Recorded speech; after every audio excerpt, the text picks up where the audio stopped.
Hello everyone, আসসালামু আলাইকুম। সবাই কেমন আছেন? আশা করছি সব ভালো আছেন। আলহামদুলিল্লাহ আমি অনেক ভালো আছি।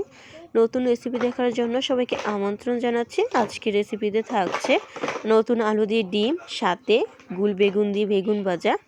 অবশ্যই পুরো রেসিপিগুলো দেখবেন, আপনাদের কাছে খুবই ভালো লাগবে।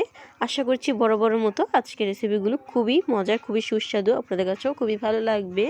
ডিমগুলো সিদ্ধ করে ছিলে নিয়েছি। পরিমাণ মতো সয়াবিন তেল, হলুদের গুঁড়া, স্বাদ মতো লবণ দিয়ে মাখিয়ে ভালো মতো ফ্রাই করে নিয়েছি। ফ্রাইগুলো দেখুন কতটা পারফেক্ট সুন্দর একটা কালার এসেছে।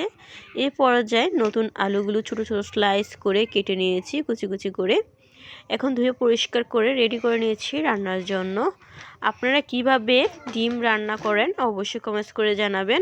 আর আমি নতুন রেসিপি ফার্স্ট টাইম আজকে ডিমের রেসিপি আপনাদের সাথে শেয়ার করেছি আমার পেজে।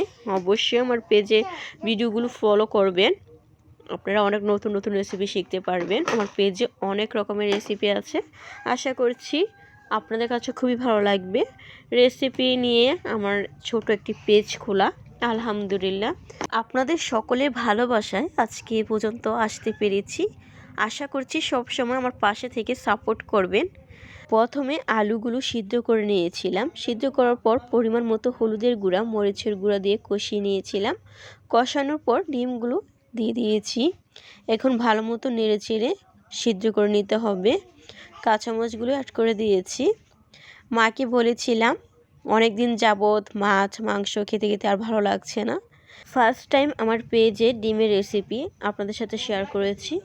আর একটি গোল বেগুন নিয়েছি বেগুন ভাজা করার জন্য। গোল আকৃতি করে স্লাইস করে কেটে নিয়েছি, ধুয়ে পরিষ্কার করে থালাতে সাজিয়ে নিয়েছি। এখন যা যা লাগবে মশলা সব কিছু মিক্স করে নিচ্ছি একসাথে। সব কিছু দিয়ে আদা রসুন পেস্ট দেওয়ার চেষ্টা করবেন, দেওয়াতে খুবই মজার হয় বেগুন ভাজাগুলো। আমার কাছে খুবই ভালো লাগে। মায়ের হাতে স্পেশাল বেগুন ভাজাটা খেতে খুবই মজার, খুবই লোভনীয় খাবার একটা। আমার মা খুব মজা করে বেগুন ভাজা করে, খুবই ভালো লাগে গরম ভাত দিয়ে খেতে। শীতের দুপুরে গরম গরম বেগুন ভাজা খেতে কী যে ভালো লাগে বলে বোঝানোর মতো না।